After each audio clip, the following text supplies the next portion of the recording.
Dear participants, am I audible? Yes, sir.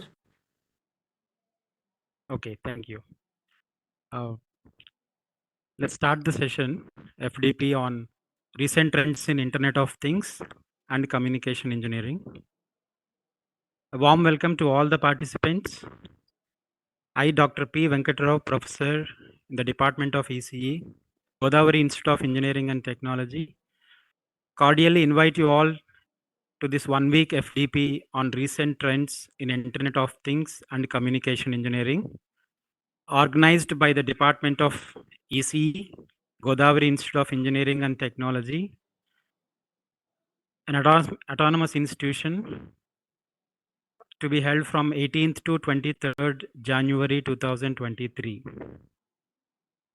On behalf of the institute, we thank the faculty from various higher educational institutions who have enrolled for this FDP.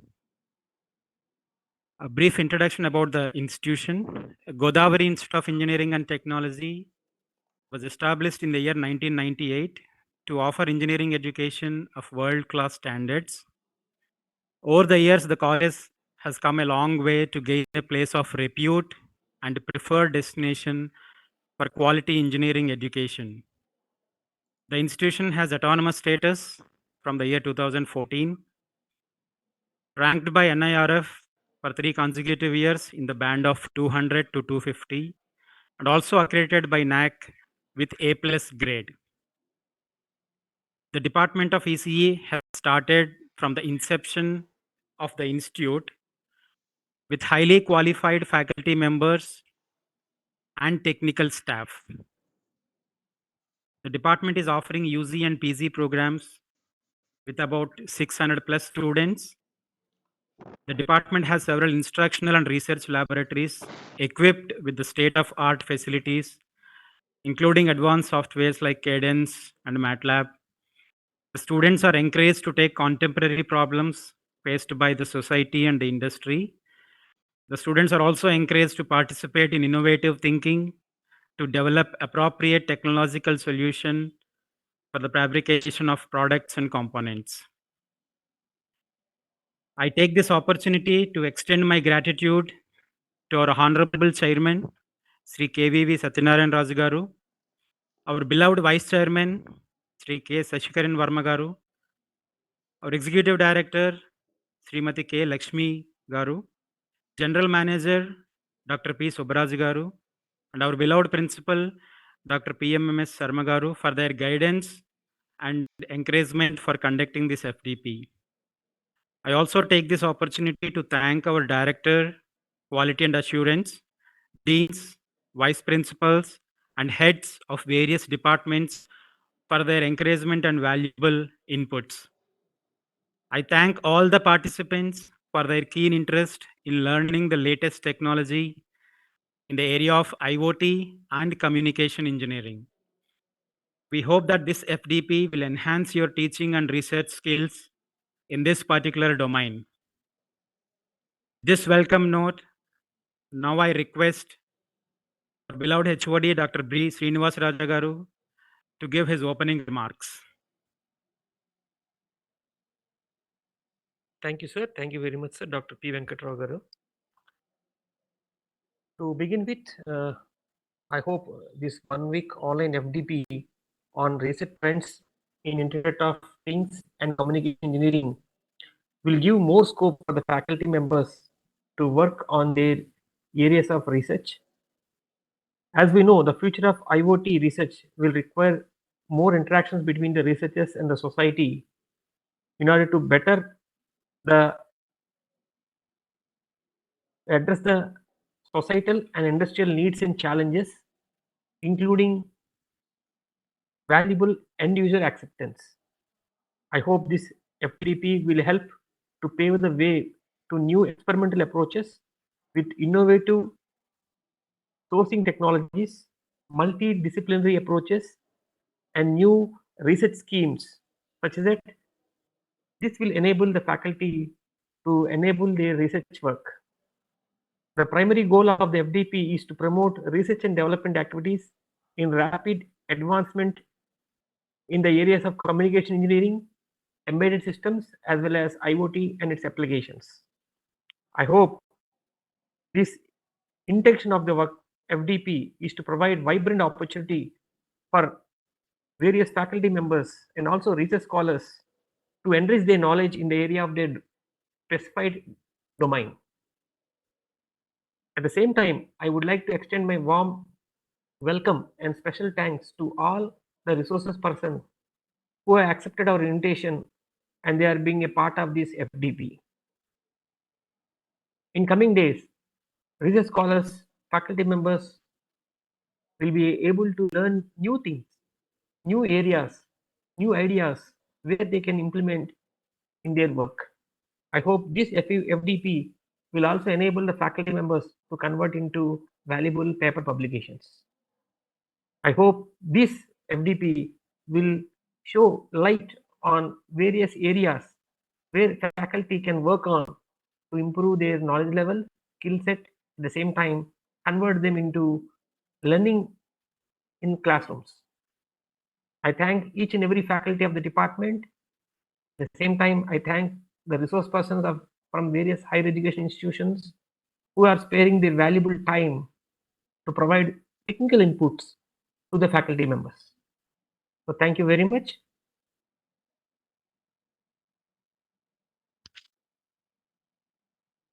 Thank you, sir. Thank you for your opening remarks and your valuable guidance.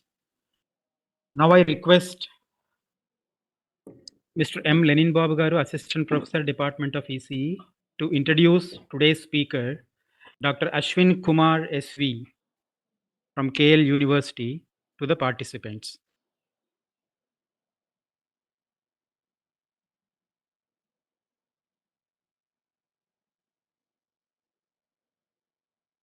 Lenin, sir.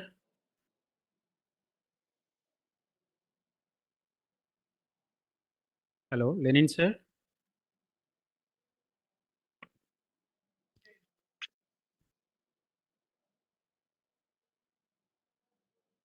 Good afternoon, everybody.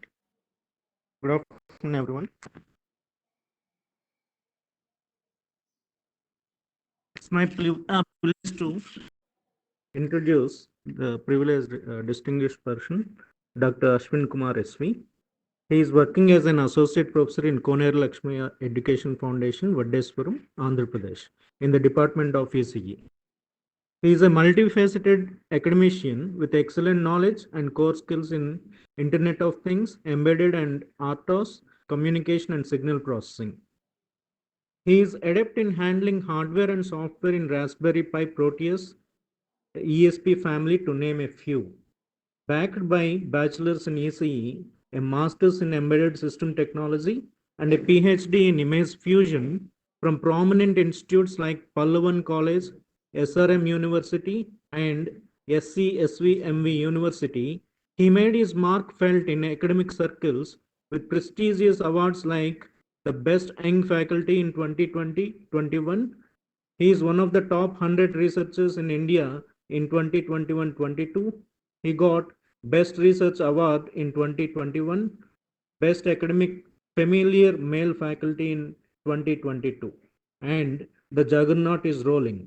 He has 8 patents ranging from communications, image processing, and IoT, and another 10 patents are in the pipeline. He has 22 Scopus ID papers and 15 Web of Science ID papers to his credit so far. He is a much sought after resource person in IoT and other areas. He has been invited to several conferences, including an international conference on signal processing and communication engineering systems. He is also a contributor to the influential magazine Electronics for You. This is a brief sketch of this multifaceted talent, and I now welcome Dr. Ashwin Kumar SV to take over the session. Thank you.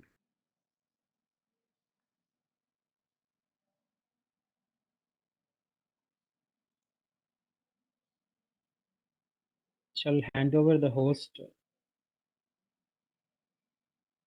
the respected speaker.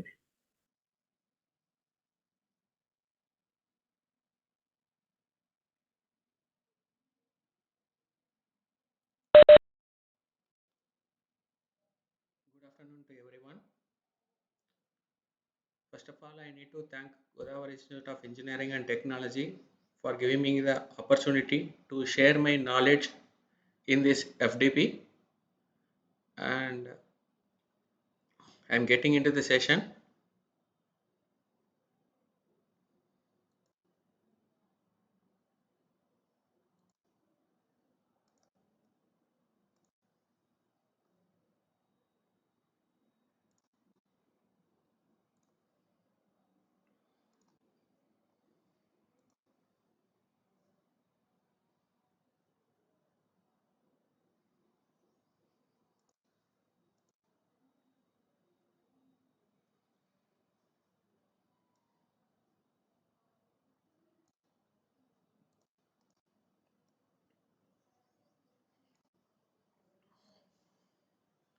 I hope my voice is audible to everyone.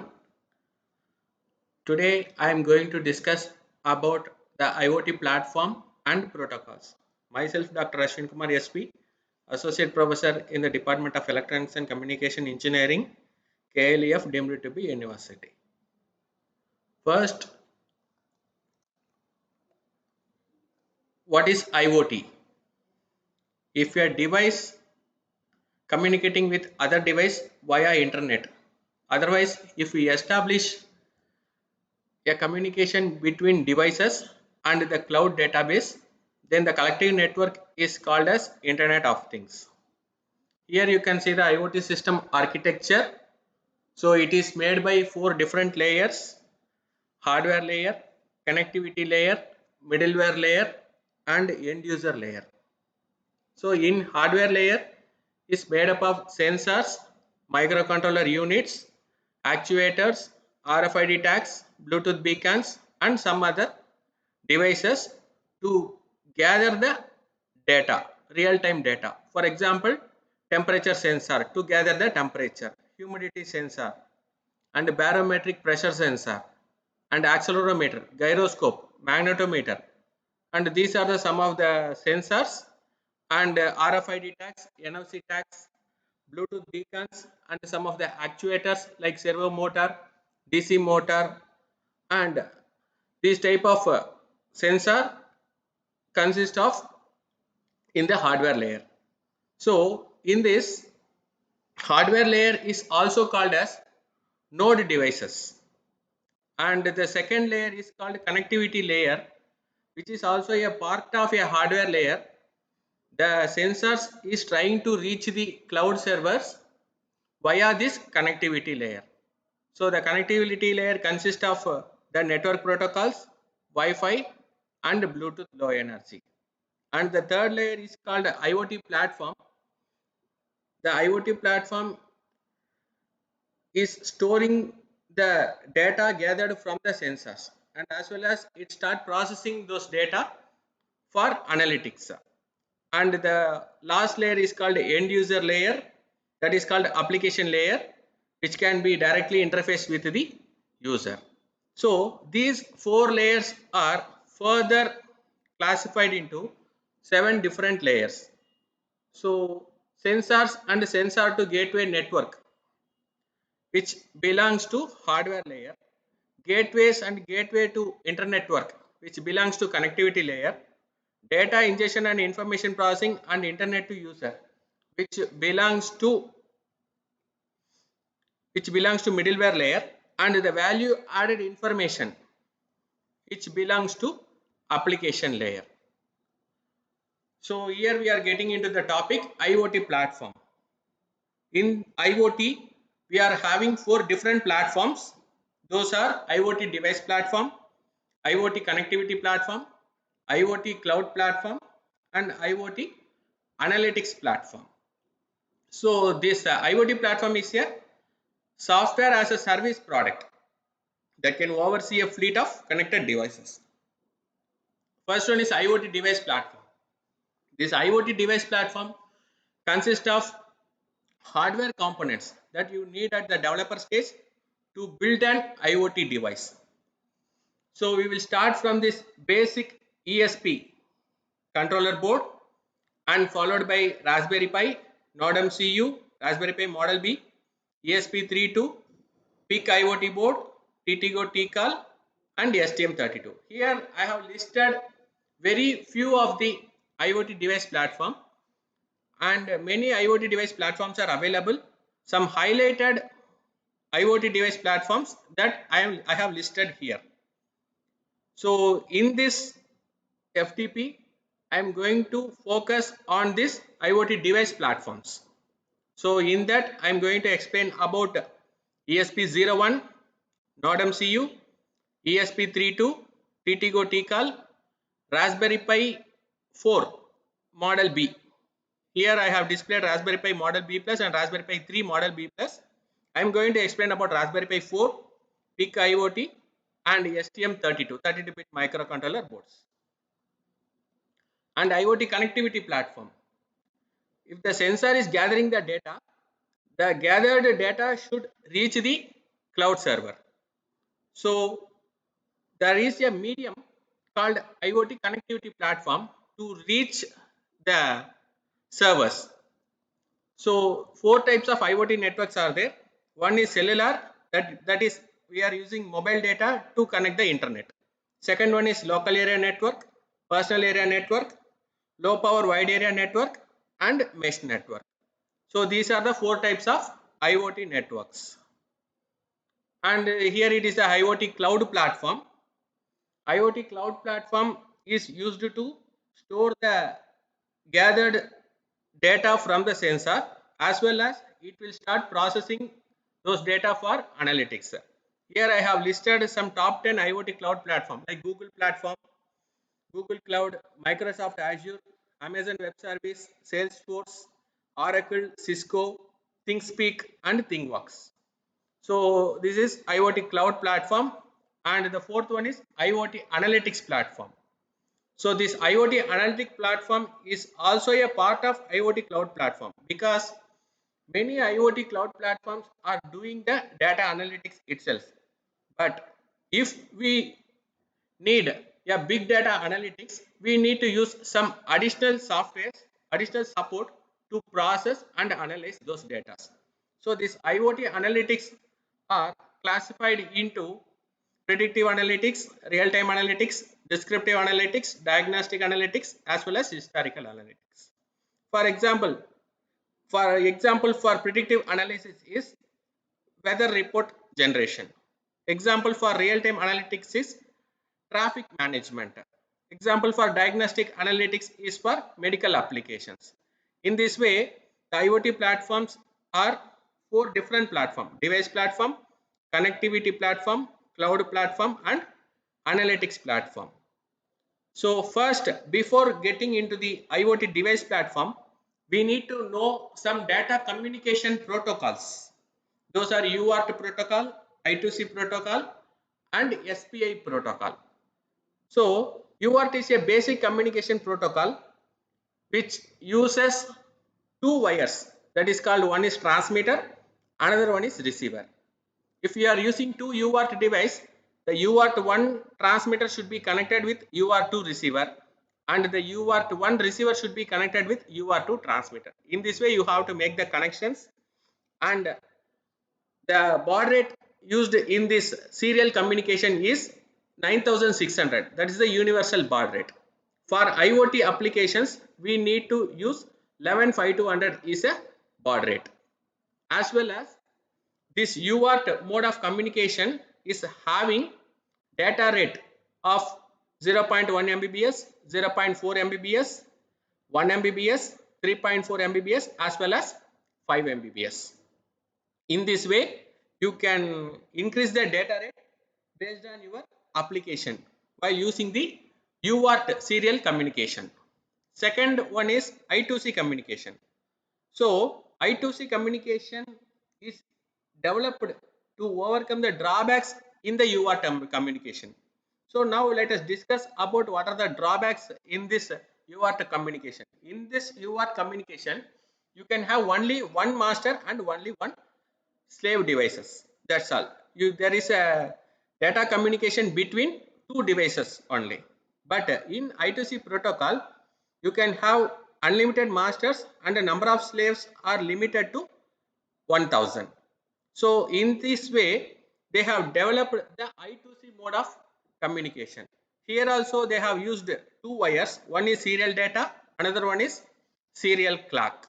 Here also the data rate is 0.1 Mbps, 0.4 Mbps, 3.4 Mbps as well as 5 Mbps. In standard mode it is 100 kbps, that is 0.1 Mbps.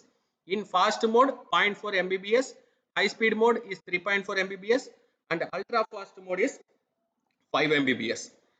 All these data communication protocols are serial protocol only. But in UART you can have only one master and one slave. But in I2C mode of communication, we are having one master and many client devices. And SPI protocol. SPI protocol is introduced and developed to overcome some of the drawbacks in the I2C. So those drawbacks are the I2C is limited to 5 Mbps of the data rate. But in SPI protocol, we can have up to 10 Mbps data rate. That is the difference between I2C and SPI protocol. But in SPI, we need to use 4 number of wires. That is MOSI, master out, serial in. Second one is MISO, master input, serial output. Third one is SCLK, serial clock. Fourth one is CS, that is called chip select. So in SPI protocol, while using SPI protocol, you need to use 4 number of wires to communicate with the master and client. But in other UART and I2C, we need only 2 wires. So I2C protocol is also called as 2-wire protocol. So these are all about the highlighted informations about data communication protocol. Now let us start discussing about IoT device platforms. We know IoT device means definitely we are going to use one microcontroller. That is the first layer of the IoT, sensors to gateway network. So if you want to gather the data from the sensor, you need one microcontroller. As well as if you want to interface the sensor data along with the gateways, you need the microcontroller in between that. As we all know about the basic microcontroller is called Arduino. So first let us discuss how to implement the IoT with this Arduino UNO board. So if you want to implement Internet of Things, the Arduino board should get internet connectivity. So if you get the internet connectivity to this Arduino UNO board, you need to use Ethernet shield along with the Arduino board. In this way, this is Arduino board. In this way, you need to connect this Ethernet shield. This Ethernet shield consists of RJ45 connector as well as micro SD card slot module also.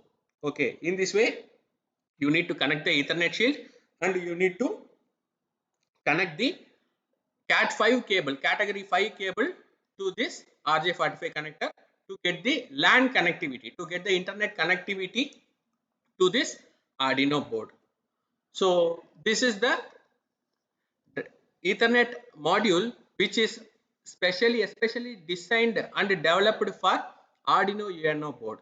So which consists of RJ45 connector, micro SD card slot, and the major advantage of this is it is having 25 megahertz clock crystal oscillator to generate the clock frequency. The specification of this board is W5100. This is the Ethernet shield which is used for Arduino, and it also support 4 simultaneous socket connections, and it can be used to store the files for serving over the network, and the standard is IEEE 802.3 AF compliant.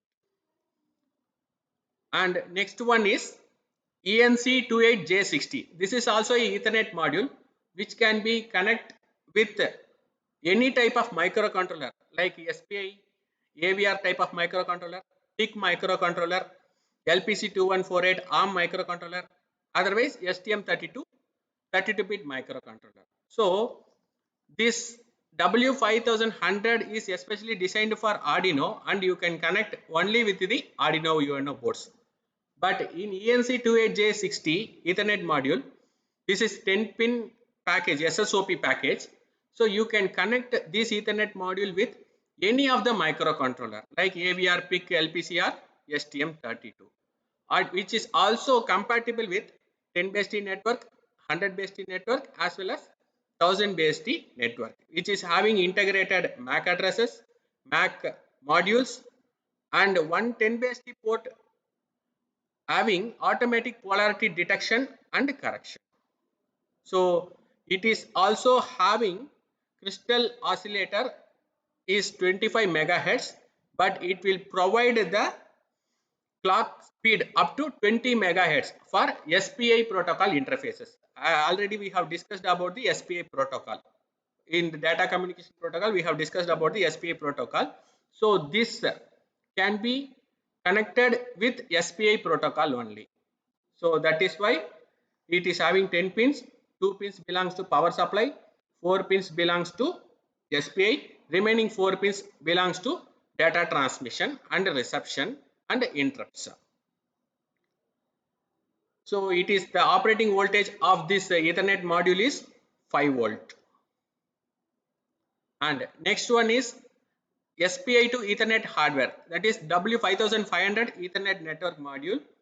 It is somewhat upgraded with this ENC28J60 because it supports all the hardwired TCP IP protocols like TCP, UDP, ICMP, IPv4, ARP, IGMP and power over Ethernet. So what are the features are available in this ENC28J60? All the features are available in this module also. In addition to that, we are having the support of all the hardwired TCP IP protocols, and also it is having internal 32 KB internal memory, and the interface which are used to connect this module is also SPI interface in mode 0 and mode 3. Mode 0 and mode 3, which varies the data transfer connections, that is 10 base T and 100 base T connections. So far we have discussed about the LAN continuity. Now we are getting into the hardcore topic, ESP01. So ESP01 is a very basic microcontroller development board which is especially designed to implement the IoT through Wi-Fi network, because here they are using the microcontroller called ESP8266, which was implemented by Espressif Technology. The company name of the company which was designed and developed is Espressif Technology, which gives ESP8266. So this ESP8266 can connect to the Wi-Fi directly. So Wi-Fi mode is 2.4 gigahertz frequency. IEEE 802.11 BGN. It supports IEEE 802.11 BG and N. So it is also having 1 MB flash memory, and the dimensions of this board is very less, 25 mm, 15 mm and 11 mm. This is very small board which consists of two number of GPIO pins.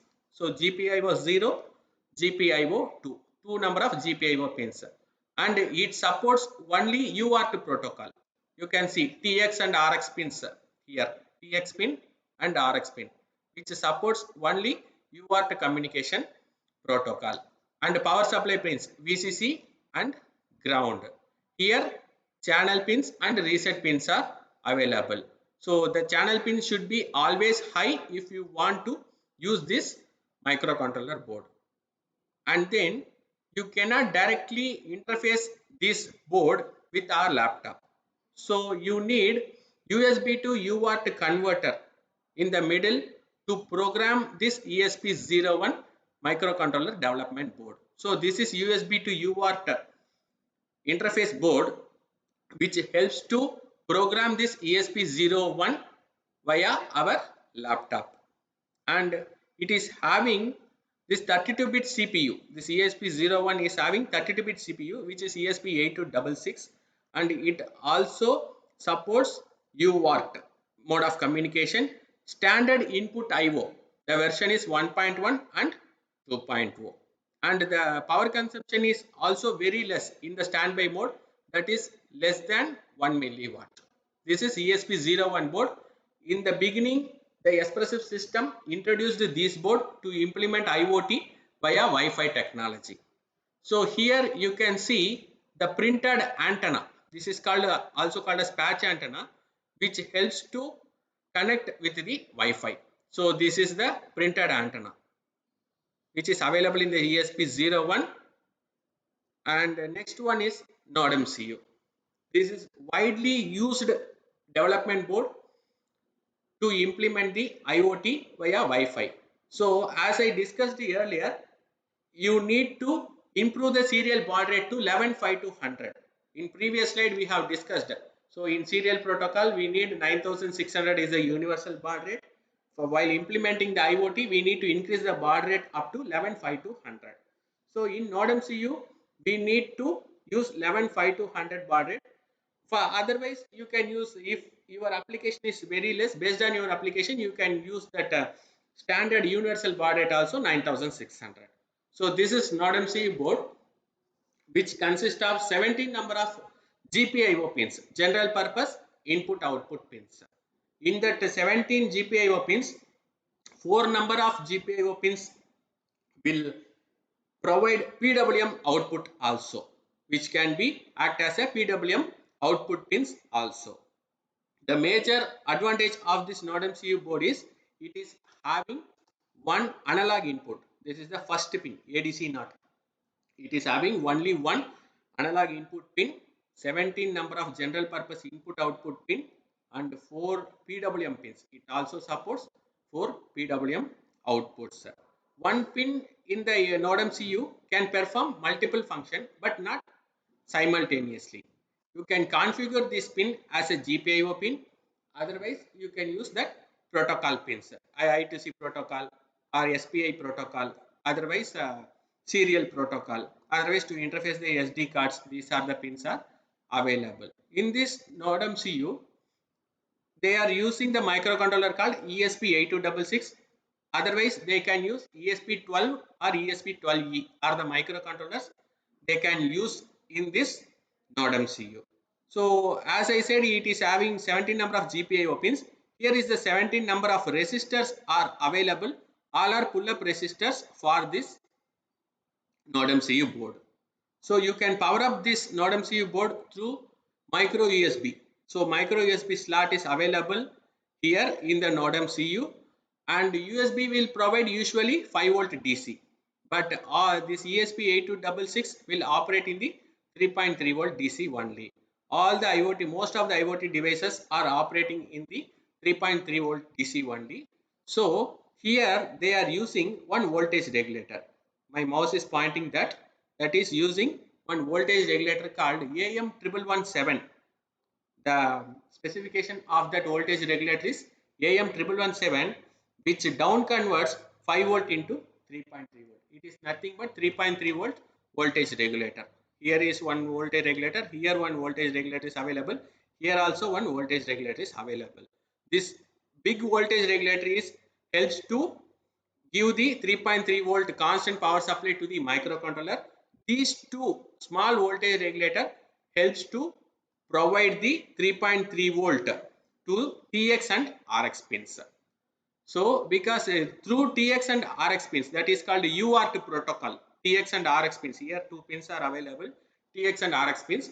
All the program, if we are uploading the program to any microcontroller, it will be uploaded using these two pins, TX and RX. So these two pins are very much important. So that is why they kept separate two regulators for this TX pin and RX pin of this microcontroller. And it supports, all the microcontroller supports only the UART protocol, but we will send the data through this USB. So here they are using one IC CP2102. This IC is nothing but USB to UART converter. So the data from the USB will be converted into serial protocol. This IC helps to convert that USB data into UART data. So this IC is also called as USB to UART bridge. So this is the bridge IC CP2102. If you want to implement, if you want to program this NodeMCU, you need to install the CP2102 driver at your laptop to start working on this type of Node MCU development boards. So here two pins are the reset pins and flash pins are available, and this Node MCU board also supports UART protocol, TX and RX, I2C protocol, serial clock and serial data. My mouse is pointing out that blue color, SCL and SDA. SCL is serial clock, SDA is a serial data. So this Node MCU supports UART protocol, I2C protocol as well as SPI protocol. Here is there MYSI, chip select, MISO and serial clock. 4 pins are there. So this Node MCU consists of two number of SPI protocol modules. One is SPI, another one is hybrid SPI, hybrid serial clock, hybrid MISO, hybrid MOSI, hybrid chip select.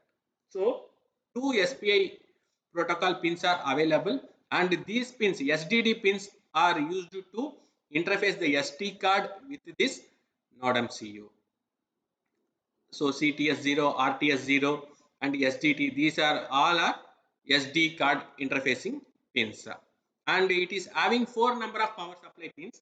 3 power supply provides 3.3 volt and this V-in can provide 5 volt. If you want to power up this Node MCU, here you can apply 5 volt. Otherwise, if you are powering up through the USB, here you can obtain the 5 volt DC of this microcontroller development board. So this ESP8266 also supports IEEE 802.11 BGN Wi-Fi mode of communication, which is the having the frequency only 2.4 gigahertz only, and it is having built-in Bluetooth and Bluetooth for BLE, and here is also you can see the printed antenna, patch antenna available in this Node MCU. So these are all about this board, and next one is ESP32, somewhat advanced to this Node MCU. ESP8266 Node MCU consists of 17 GPIO pins. In ESP32 we are having total 26 number of GPIO pins, and all the GPIO pins supports PWM signals also. The symbol like this they have given to represent this pin will support PWM mode of communication. And this type of ESP32 is having 12 number of analog to digital pins. In Node MCU we are having only one analog input. Here you can apply 12 number of analog inputs. 12 number of ADC channels are available and 2 DAC channels are also available. This ESP32 also supports UART protocol, SPI protocol and I2C protocol. And also it is having 9 number of touch inputs. Here you can see the touch pins. So it also supports the 9 number of touch pins are also available, and you can interface the SD card, and this ESP32 is having built-in temperature sensor as well as built-in Hall effect sensor. These two pins are there, sense VP and sense VN, which helps to gather the Hall effect sensor data from this ESP32. Otherwise, you can apply the inputs to the Hall effect sensor available in the ESP32. And the next one is TTGO TCAL board.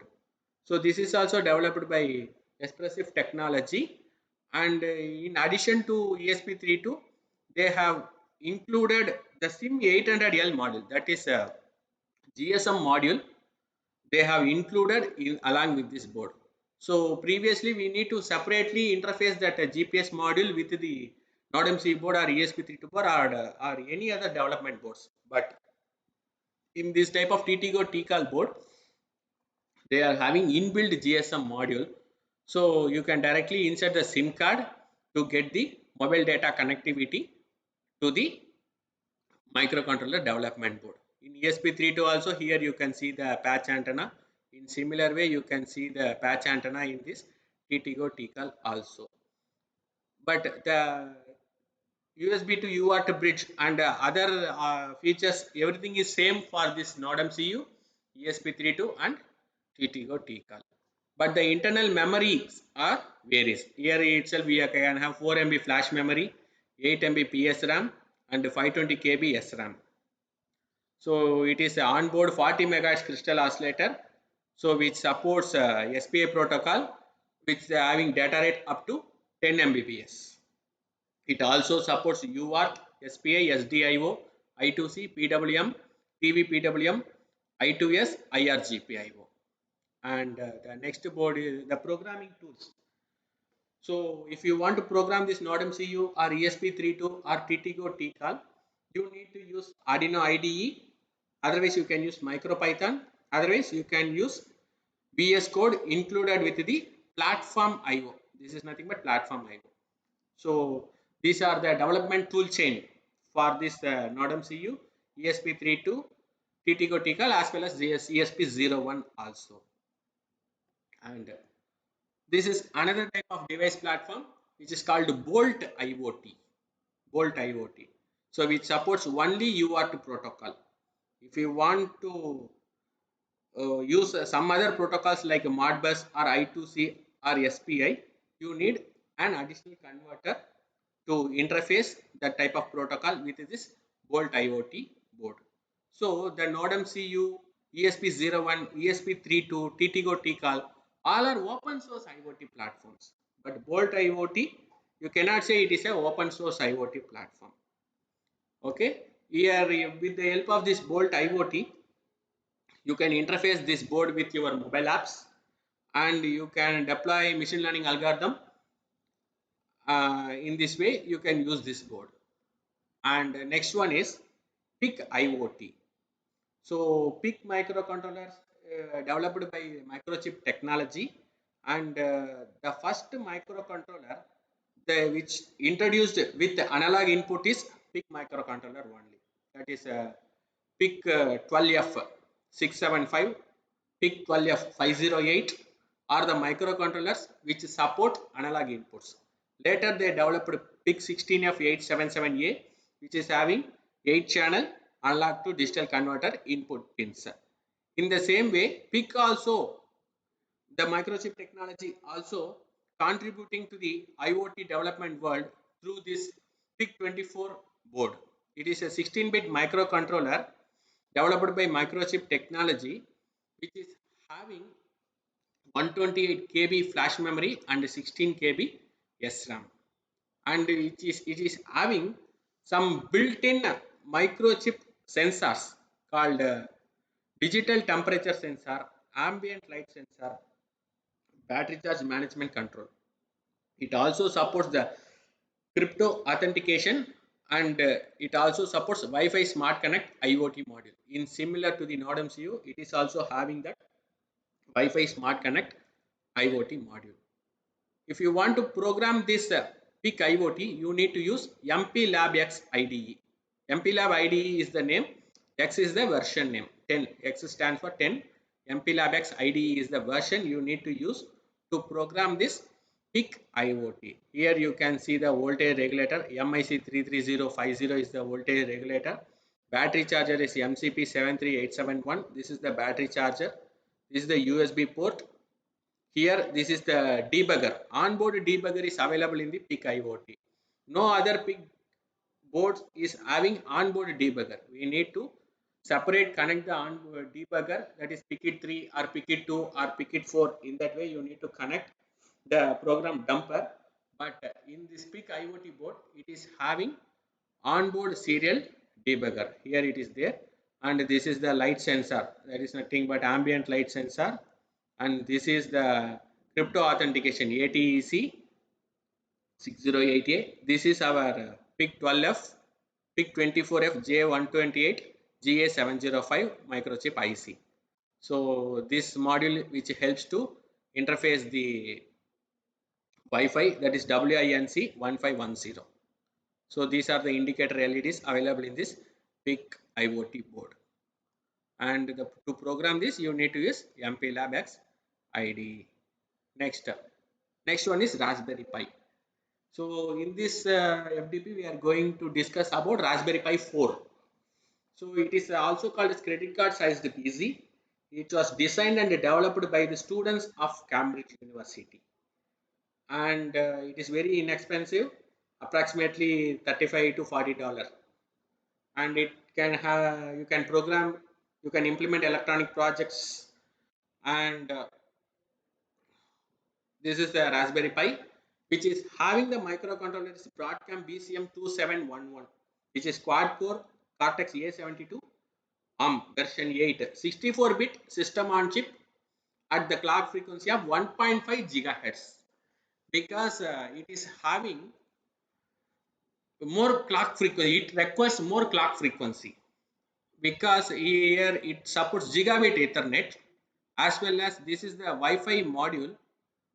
This is the Wi-Fi module in the Raspberry Pi. This is the gigabit Ethernet port, which is having a RJ45 connector. You can connect with it. This is the RAM. This is choice of RAM. You can choose 2 GB, 4 GB, or 8 GB. While purchasing this Raspberry Pi, you can select the RAM. Either if you want 2 GB, you can purchase 2 GB. Otherwise, if you want 8 GB, you can purchase 8 GB Raspberry Pi. This is the processor, that is Broadcom BCM2711 quad core processor. And in Raspberry Pi 4, you are having USB-C power supply, Type C power supply, like our mobile charger. Nowadays, all the mobile chargers are coming with USB Type C power supply. The same way, Raspberry Pi 4 is also having USB Type C power supply. Previous Raspberry Pi 3, 3B Plus is having micro USB power supply, which can power up the Raspberry Pi up to 300 milliampere current. But in Type C, it can provide up to 600 milliampere current for the Raspberry Pi. That is why they are using in Raspberry Pi 4, they have implemented USB Type C power supply. In previous Raspberry Pi 3B Plus, you are having only one HDMI port. Here you can have two number of HDMI ports. This is nothing but camera serial interface. This is nothing but display serial interface. It consists of four number of USB ports. Two USB port belongs to USB 2.0, which can supply 300 milliampere current, and two USB port belongs to USB 3.0, which can handle 600 milliampere current. It also supports 2.4 GHz Wi-Fi as well as 5 GHz Wi-Fi. IEEE 802.11 BGN AC Wave 1 and AC Wave 2. All this Wi-Fi configuration can be supported by this Raspberry Pi 4, as well as Bluetooth is version is 5.0, that is Bluetooth low energy. It supports gigabit Ethernet, and it is having 40 number of GPIO header. 40 number of GPIO pins are available in this Raspberry Pi. So in this way, you can connect the Raspberry Pi. Raspberry Pi is you can use this Raspberry Pi as a separate CPU. So in HDMI port, you can connect the monitor, and in micro USB Type C port, you can connect to the power adapter to power up this Raspberry Pi. And in gigabit Ethernet port, you can connect to the Wi-Fi router or a LAN router. And in USB keyboard, USB mouse, you can connect with this. And the SD card you need to use. The SD card should be class 10 SD card. Here it is mentioned C and 10. So you need to use class 10 memory card in the Raspberry Pi, which is having high data rate for transferring the data. That is why you need to use class 10 memory card, SD card, which can have the operating system of the Raspberry Pi. So Raspbian operating system, you can by default it is a Linux operating system. You can install in this SD card to operate this Raspberry Pi. Otherwise, you can choose some other operating systems also. So this is the pin diagram of the 40 pin GPIO header, which consists of 24 GPIO pins, as well as power pins, 5 volt power pins, 3.3 volt power pins. It which also supports UART protocol, I2C protocol, and SPI protocol. So here you can see all the pin configurations, pin out of this Raspberry Pi, and here it is the specifications. So this is 2.54 gigahertz or 5 gigahertz wireless, that is Wi-Fi and Bluetooth module. This is nothing but BCM2711 microprocessor. This is RAM. This is micro SD card slot, which is available backside of the Raspberry Pi. This is nothing but display serial interface to connect the Raspberry Pi display. This is USB Type C port two number of micro HDMI ports. This is nothing but camera serial interface to interface the Raspberry Pi camera with this Raspberry Pi. Here audio jack is also available. 4-pole stereo audio jack is also available here. USB 2.0, two number of USB 2.0, two number of USB 3.0 connectors are available. Gigabit Ethernet port connector, RJ45 connector is also available. And one more thing, important thing is power over Ethernet, which supports power over Ethernet also. These are the specifications of the Raspberry Pi. And the programming languages, it is in Raspberry Pi OS, you can have built-in C compiler, C++ compiler, Java, Scratch and R compilers also. And operating system, by default you can use Raspberry Pi OS, Linux OS. Otherwise you can install in Windows, Android OS, custom OS, Screen, OpenHub, anything you can use it with the Raspberry Pi. Next one is Beagle board, which is almost similar to the Raspberry Pi. No need to differentiate this Beagle board and Raspberry Pi, which is almost similar, but the processor they are using is dual ARM Cortex A15 microprocessor. The processor itself only difference, and RAM is maximum of 1 GB RAM and 16 GB onboard eMMC flash is available in the Beagle board. For Raspberry Pi SD card, you can use up to minimum is 8 GB SD card, maximum you can use 128 GB SD card. In the same way, Beagle board you can use maximum of 32 GB SD cards to operate this Beagle board. And next one is very important IoT device platform, which is called STM32, which is having 32-bit microcontroller developed by ARM only. So ST Microelectronics powered by ARM. So this is the development board, basic development board, which is helps to implement the IoT. It is L4 series of the Discovery Kit, STM32 L4 series of the Discovery Kit, which can support Bluetooth Low Energy, Wi-Fi, and sub gigahertz. So in that sub gigahertz also we are having two different frequencies. One is 868 megahertz, another one is 915 megahertz. So in this STM32 we are having two different versions, A1 and A2. A1 supports 915 megahertz of sub gigahertz. A2 supports 868 megahertz of the sub gigahertz mode of communications. And the major advantage of this STM32 is which is having Arduino UNO connectivity board. So here you can see the connecting ports. You can directly connect your Arduino board with this STM32 to provide the digital inputs and analog inputs. For that purpose, you can use this interface Arduino, as well as it is also having the PMOD connectivity. Here itself the port is called PMOD connectivity port, and you can program this STM32 using STM32 Cube IDE is available. Otherwise, you can use ARM Embed Online. So these are the features of STM32. It is having L4 series, that is ultra low power series of the microcontroller units based on ARM Cortex M4 core with 1 MB of flash memory and 128 KB of SRAM, and it is also having 64 MB of quad SPI flash memory.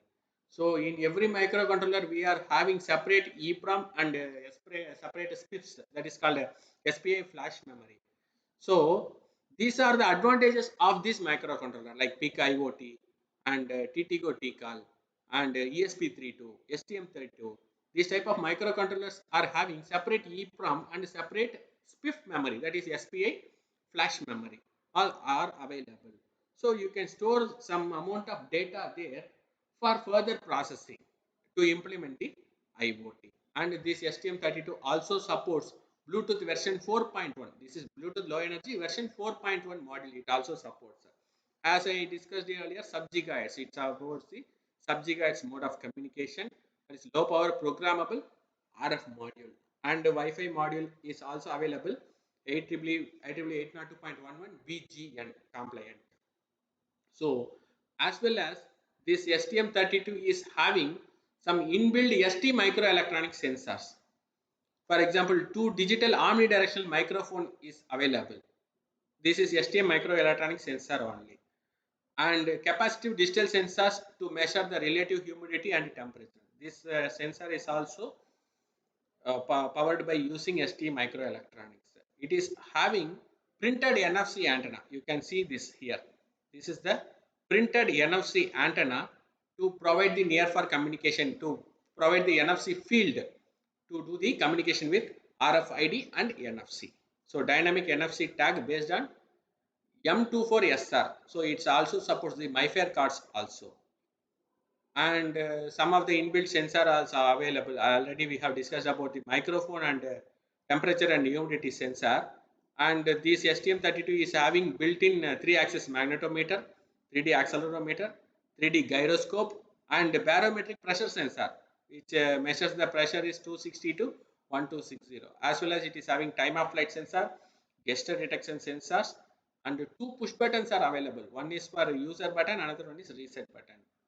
So, and USB OTG connectors are available, and Arduino and PMOD expansion connectors are available. Onboard debugger, it is similar to PIC IoT. It is also having onboard debugger, ST-Link. The debugger is called, name of the debugger is called ST-Link debugger. Programmer is available with this STM32. Here you can see that USB OTG to power up this STM32 L4 series board. Here USB is also available. This is USB OTG. This is USB ST-Link.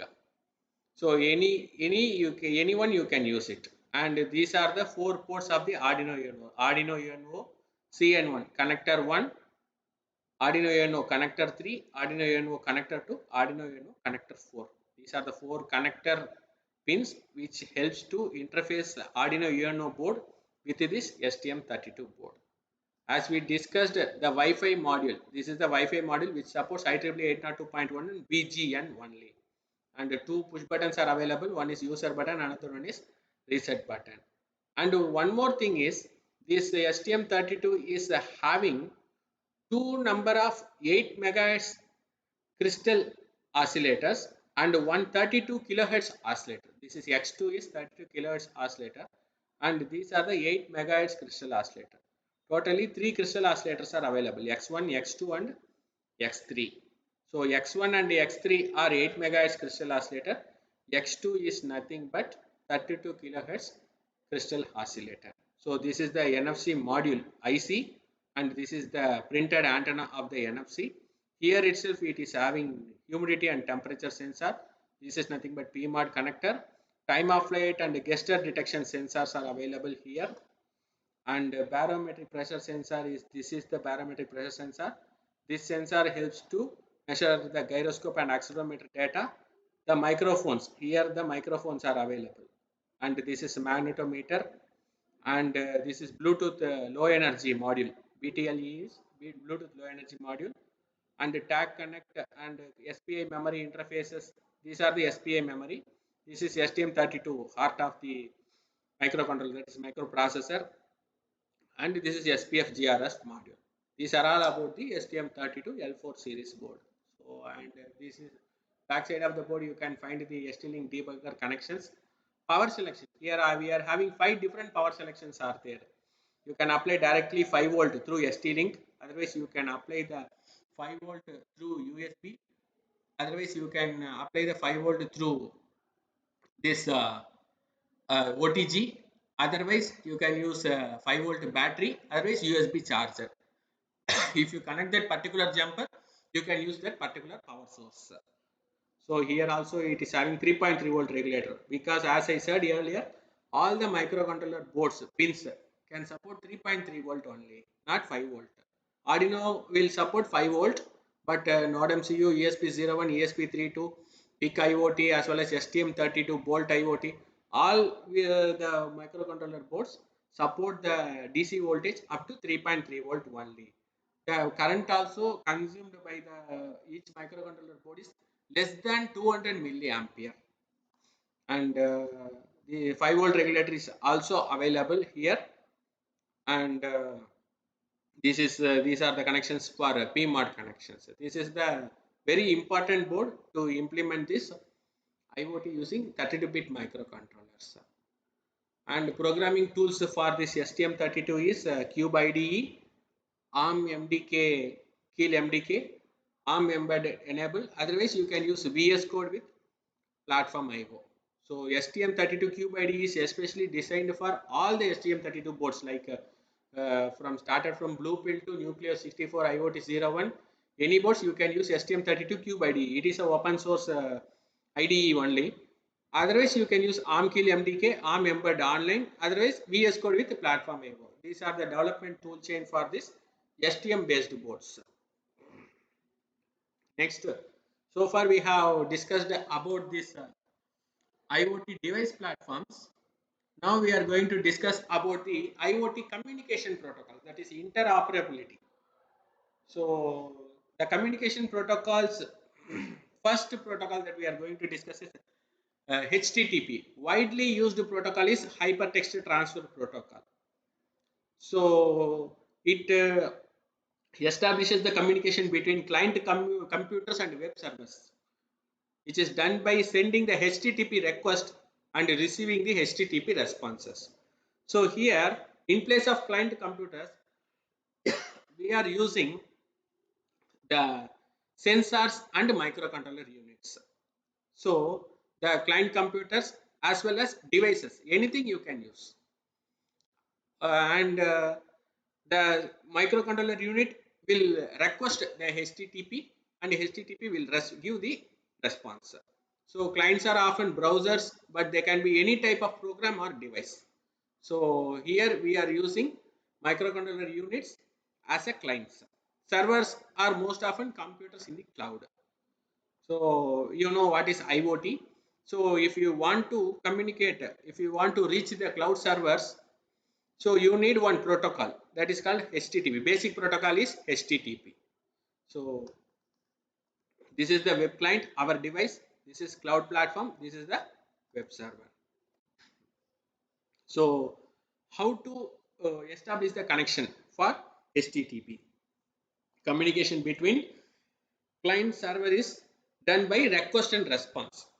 A client sends a HTTP request to the web. This is the first thing. You need to send a request to the web. Sends HTTP request. Web server receives the request and the server runs an application to process the request. The server returns an HTTP response to the browser. In case of browser, here we are using the microcontroller units along with the sensors. And the client receives the response. In this way, we need to establish the interoperability communication in the IoT. This is some of the examples for the HTTP request circle. If you request an HTML page, then it returns the HTML file. If you request a style sheet, it will return the CSS file. If you request a JPG image, it returns the JPG file. If you request JavaScript code, it will return the JS file. If you request the data, it will return the XML or JSON file. Otherwise, CVV file also it can send. Okay, this is the HTTP request circle. This is a very basic protocol which helps to implement the IoT. And the second one is constrained application protocol, especially designed for constrained applications. So like HTTP, CoAP is also a document transfer protocol, especially designed for the needs of constrained devices. So the constrained devices needs very smaller packets when compared to HTTP, because in our web browser we are using HTTP, it can send some larger packets, but sensors and microcontroller units requires very less size of the packets. So HTTP is somewhat huge for us to implement this small type of applications. So this is the constrained application protocol CoAP. CoAP packets are much smaller than the HTTP TCP flows. HTTP runs on the TCP, transmission control protocol, but CoAP runs over UDP, not TCP, and also allows the UDP broadcast and multicast to be used for addressing. So in similar to HTTP, CoAP is also following the client server model only. So it otherwise the system and the procedure is everything is same. Client make a request to the servers, server send back the responses. client may get the response, put the response, post the data and delete the resources. In this way, you can establish the connection and do the data transfer, and you can stop the connection with this constrained application protocol. So it is especially designed to interoperate with HTTP. So you cannot use independent co-op protocols. You can interoperate with the HTTP and the RESTful web applications at a large through the simple proxies. And it is also a datagram based. Co-op is a datagram based and packet based communication protocol. It is using only packet based communication protocols. And there is important protocol which used to implement the IoT is MQTT, message queue telemetry transport. MQTT protocol is also called as pub sub protocol. So pub sub protocol is nothing but you need to subscribe the MQTT broker, then you need to publish the data. So that is why it is also called as pub sub protocol. With the help of this MQTT protocol, you can connect millions of the connected devices, millions of the node devices, which means you can connect millions of sensors. You can convey the billions of sensor data to the cloud servers through this MQTT protocol. That is the greater advantage of this MQTT, which is standardized by OASIS and ISO. So as I discussed earlier, MQTT is publish subscribe protocol, provides a scalable and reliable way to connect the devices over the internet. It is a lightweight protocol. This is because the MQTT protocol is a lightweight protocol and efficient because it uses very minimal resources when compared to HTTP and CoAP. MQTT is using very minimal resources. That is why it is called lightweight protocol. MQTT protocol is also called as lightweight protocol, and also it supports the bidirectional messaging between devices and clouds, and it supports the reliable message delivery through 3 QoS level, quality of service levels, and it works well over the unreliable networks and data security. Also it is also providing the data security common authentication protocol, which is the same feature we have seen in the PIC IoT board, also crypto authentication. The same thing you can here it is applicable in the MQTT protocol also. So here you can see the IoT system with the MQTT. This is nothing but MQTT broker. So these are the, this is MQTT client, this is storage, web application, this is virtual environmental station. So you can publish the data to this MQTT broker. If you publish any data, it will reach the MQTT broker. Any devices can publish the data, but the published data will reach the MQTT broker only. If any client is subscribing this MQTT broker, that particular client will receive the published message from the other clients. That is the concept of MQTT, message queue, telemetry and transport. So here you can see the features of the MQTT. So for example, here one more diagram I have given. So this is nothing but a temperature sensor. This is nothing but humidity sensor. So it will publish the temperature data. It will publish the humidity values, and these are the clients. So if a client subscribe this MQTT broker to get this temperature data, that particular client will receive the temperature data whenever this temperature sensor published the data. In similar way, if another client is subscribed this humidity, automatically whenever this humidity sensor is publishing the data, it will receive those humidity data. So this is MQTT client, publish a message to the MQTT broker, and other MQTT clients subscribe to messages they want to receive. And MQTT broker, it receives the published messages and dispatch the messages to the subscribing MQTT clients. This is the concept of MQTT. Some other features are also there, though the important feature is quality of service. 3 levels of quality of services between the sender and the receiver. The 3 QoS levels are at most once, at least once, exactly once.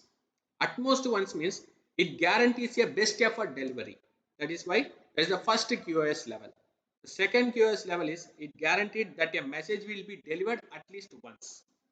And the third QoS level is exactly once, which guarantees that each message is received only once by the counterpart. These are the three quality of service levels for agreement between the sender and the receiver. This feature is included in this MQTT. And this also one more feature is there, that is persistent session. This allows for session to persist even if the network is disconnected. Okay, once the network is reconnected, the information to the reconnect the client to the broker still exists. So that is called persistent session. This is also a one more feature of the MQTT protocol. So you didn't find these type of features, quality of service, persistent sessions, these type of features you cannot see in that HTTP or co-op protocols. And one more thing is retained messages. This is also a one more feature. The MQTT broker can store a retained messages that can be sent immediately upon a new MQTT subscriptions. Okay, that is why if newly subscribed, if any client is subscribed to the MQTT broker, the retained messages can be published to that particular client also. And last will and testament. So last will means an MQTT client can specify to an MQTT broker a message called the last will that will be sent if the MQTT client ungracefully disconnects. So when it is having the communication, when the connection establishment is dropped, everything will be sent as a message that is called last will. And the specification is these are the keywords to use this MQTT: connect, publish, subscribe, unsubscribe, and disconnect. If you want to establish the communication, first you need to use connect, and you can publish the data. And what are the data that you need? You can subscribe those datas. And if you want to unsubscribe those client information, you can unsubscribe and you can disconnect this. So here I have given some examples for the MQTT client server communication through MQTT broker connect, which is connected to the client request to connect to the server. Connect acknowledgement. Once connection establishment is over, it will send the connection acknowledgement. Publish. If you want to publish the message, you need to use this MQTT message. Publish acknowledgement. Your message has been published. It will receive. It will give the acknowledgement also. Publish received. Publish release. Publish complete. Subscribe. Subscription acknowledgement. Unsubscribe. Unsubscription acknowledgement. Ping request. So ping response disconnect. So this ping request and ping response, which helps for the last will and testament messages. So and why MQTT is used in IoT development? For efficient communication, it provides the security which having a 3 QoS level with the help of 3 QoS level and intel gathering, synchronizing the sensors, medical IoT applications and connected vehicles. So this is why we are using MQTT in the IoT development. And one more thing is MQTT SN. MQTT SN is nothing but MQTT sensor network. So you can connect millions of devices with the MQTT protocol to handle some of the sensors. Only if you are having only sensors, not any devices. So you can connect the millions of data to the MQTT sensor network. This MQTT sensor network will be connected to the MQTT broker to gather the sensor data and convey the same to the cloud servers. So that is why we are using MQTT sensor network, MQTT S1. This is the add-on for the MQTT. So if the MQTT broker is subscribed by all the type of different devices, only sensor information to be gathered can be connected with this MQTT sensor network. And one more protocol is there, really small message protocol, RSMB protocol. For example, mosquito broker. If the sensor is producing very small amount of data, during that time you can use this RSMB mosquito brokers to gather that information also. MQTT broker is a large broker and this mosquito broker is a small broker. So which is helps to gather the small sensor data to the MQTT broker. So these are the add-ons of the MQTT protocol. And if you are having any queries on this lecture, you can ask me now.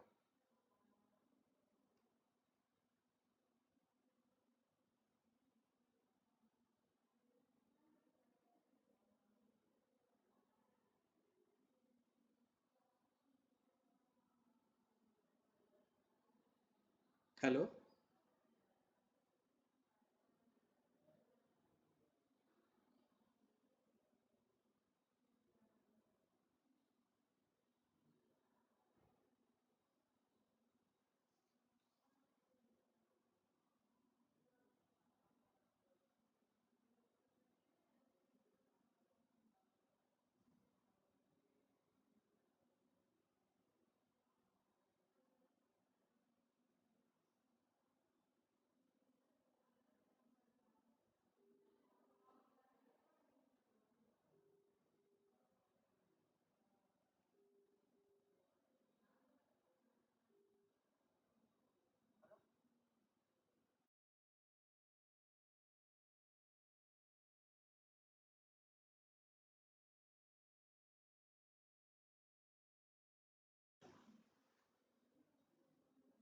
If you are having any queries on this topic, you can ask me now. Participants, please.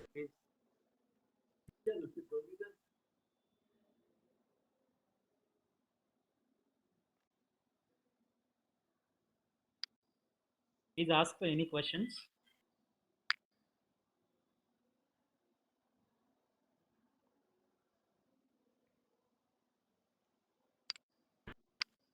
Sir, while explaining Node MCU, Yes, sir.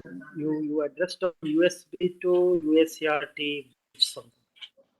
Yes, sir. What is the necessity for that particular part, sir? Sir, USB is having 4 pins, sir. VCC, Ah, ground, ah. data plus, and data minus. Okay, sir. So the data plus and data minus are having different data format. Ah, This UART is having TX and RX, serial protocol, serial communication protocol, okay. asynchronous protocol. This data Ah, format is different. To okay. convert this USB data into UART data, we need this Okay. IC called CP2102, developed by Okay. Silicon Labs. So this is Yes, sir. nothing but USB to UART converter bridge Okay. to Okay, change sir. the data format. Yes, sir. USB data format to UART data format, as well as That UART is data readily format to available on USB board, data sir. format. Okay.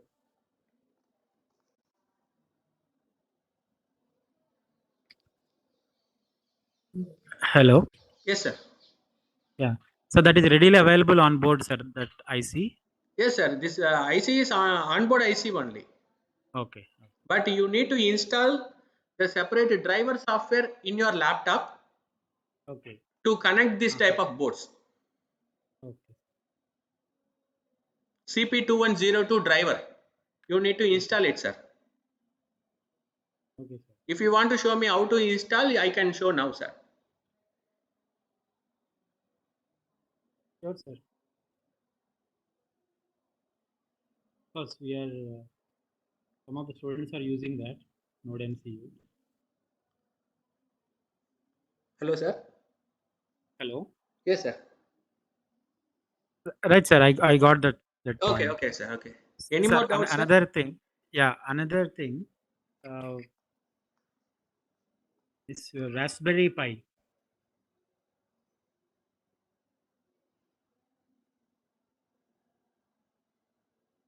So that comes with inbuilt OS, sir. You need to install the OS, sir. In Okay. this micro SD card, you need Uh-huh. to use class 10 micro SD card, sir. Okay. You need to install the OS in this SD Uh-huh. card, sir. Okay. So separately, Okay. you are having a micro SD card reader, sir. Yes, You sir. need to write a image, OS image to this SD card. Okay. Okay. Okay, sir. You can Yes. find Raspberry Pi image writer. Uh, With the help of Raspberry Pi image writer, you can install the OS in this memory card. Then you can connect with the memory card with this Raspberry Pi and you can operate it, sir. okay, sir. Okay. Thank you, sir. Thank you. Simati, sir, do you have any question?